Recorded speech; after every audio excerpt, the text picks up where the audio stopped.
Creative Spaces Storybox.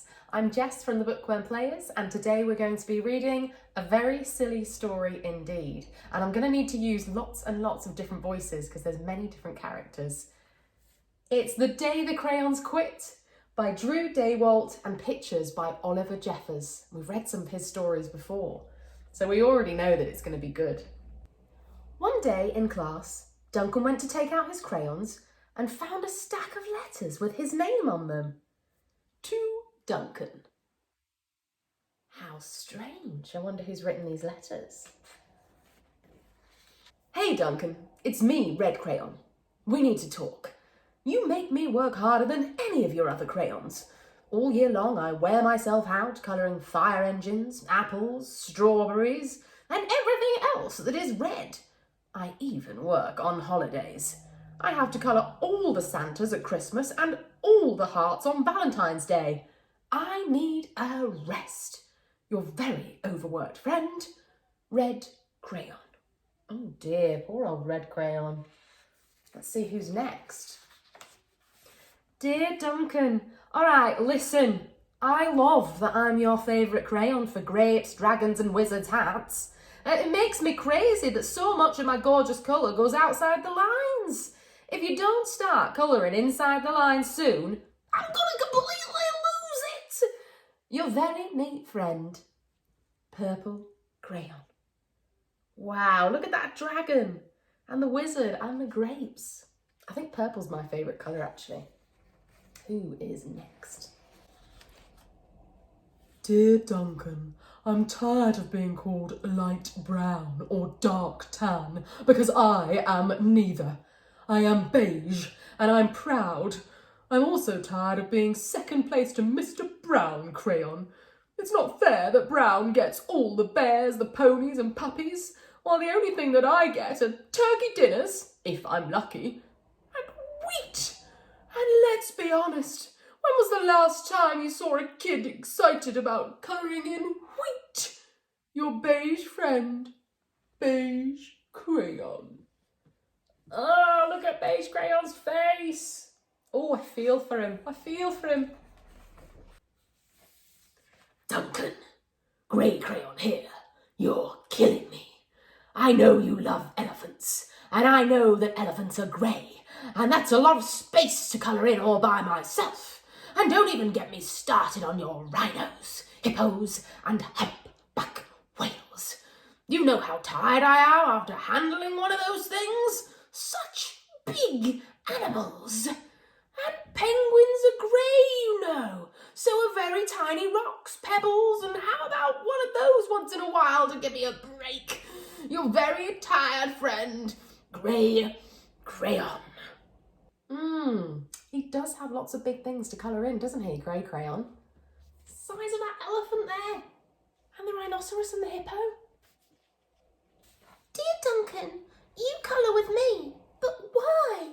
Most of the time I'm the same colour as the page you're using me on. White. If I didn't have a black outline, you wouldn't even know I was there. I'm not even in the rainbow. I'm only used to colour snow or to fill in empty space between other things, and it leaves me feeling, well, empty. We need to talk. Your empty friend, White Crayon. Oh, look, there's a picture. White cat in the snow. Hi, Duncan. I hate being used to draw the outline of things. Things that are coloured in by other colours, all of which think they're brighter than me. It's not fair when you use me to draw a nice beach ball and then fill in the colours of the ball with all the other crayons. How about a black beach ball sometime? Is that too much to ask? Your friend, Black Crayon. How is Duncan going to keep all of these crayons happy? They all want different things, don't they? But they all have a good point. Whoa, I like this one. Look at that dinosaur and the crocodiles. Dear Duncan, as Green Crayon, I am writing for 2 reasons. One is to say that I like my work. Loads of crocodiles, trees, dinosaurs and frogs. I have no problem and wish to congratulate you on a very successful colouring things green career so far. The second reason I write is for my friends, Yellow Crayon and Orange Crayon. They're no longer speaking to each other. Both crayons feel that they should be the color of the sun. Please settle this soon because they're driving the rest of us crazy. Your happy friend, Green Crayon. Finally, we found a crayon who's actually happy. Okay, let's hear from Yellow Crayon. Dear Duncan, Yellow Crayon here. I need you to tell Orange Crayon that I am the colour of the sun. I would tell him myself, but we are no longer speaking. And I can prove I'm the colour of the sun too. Last Tuesday, you used me to colour in the sun on your Happy Farm colouring in book. In case you've forgotten, it's on page 7. You can't miss me.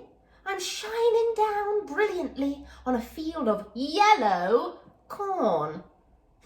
From your pal and the true colour of the sun, Yellow Crayon. Well, Yellow Crayon's right. Look, there's the sun and it's yellow in this picture. And there's all the yellow corn as well. Let's hear from Orange Crayon. Dear Duncan, I see Yellow Crayon has already talked to you, the big whiner. Anyway, would you please tell that tattletale that he is not the colour of the sun? I would, but we're no longer speaking. We both know that I am clearly the colour of the sun because on Thursday you used me to colour the sun on both the Monkey Island and the Meet the Zookeeper pages in your Day at the Zoo colouring book. Orange, you glad I'm here? Your pal and the real colour of the sun, Orange Crayon. Well, Orange Crayon is right too, look. Duncan's used orange to colour in the sun on this zoo colouring in book. How are they going to solve this?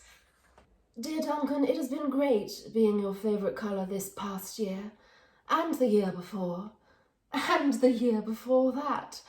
I've really enjoyed all those oceans and lakes and rivers and raindrops and rain clouds and clear skies. But the bad news is that I'm so short and stubby I can't even see over the railing in the crayon box anymore. I need a break. Your stubby friend, Blue Crayon. Wow, look at that. Even the clouds are blue here. Look, a dark blue. And Blue Crayon looks exhausted from all the hard work, don't they? Duncan, okay, listen here, kids. You've not used me once in the past year. Is it because you think I'm a girl's colour? It is, isn't it? Speaking of which, please tell your little sister that I said thank you for using me to colour in her Pretty Princess colouring in book. I think she did a fabulous job staying just inside the lines. Now back to us. Could you please use me sometime to colour the occasional pink dinosaur? Or a monster? Or a cowboy? Goodness knows they could use a splash of colour. Your unused friend, Pink Crayon. Oh yeah, I think a pink dinosaur looks great actually. Or a pink monster or a pink cowboy. Yeah, let's shake things up a bit. Hi Duncan, it's me, Beige Crayon. Why did you peel off my paper wrapping? Now I'm naked and too embarrassed to leave the crayon box. I don't even have any underwear. How would you like it if you had to go to school naked? I need some clothes. Help!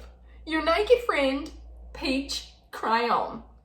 Look, Beige Crayon is just stuck inside the box. They can't come out. It's like one of those dreams you have. No, nightmares. Where you go into school and then you realise you don't have any of your clothes on. Oh, I hope Duncan can help Beige Crayon. Well, poor Duncan just wanted to colour. And of course he wanted his crayons to be happy. And that gave him an idea. I wonder what he's going to do. Wow, look at that picture. You've got a purple dragon, a pink dinosaur, a horse, a bear, a ship, a cat, a white crayon will be happy, a whale, crocodiles, planes, wizards, the sun, a bus being driven by a hippo. Whoa! When Duncan showed his teacher his new picture, she gave him a good work sticker for colouring. And a gold star for creativity. Well, I think that's very deserved, isn't it? And hopefully all of those crayons are going to be happy now. What a funny story. I wonder next time when you're drawing a picture and you start to colour it in, if you could change some of the colours. Think about what all of the different crayons wanted and try and see if you can keep them happy. Well, thank you so much for listening, everybody. We'll see you all next time. Goodbye.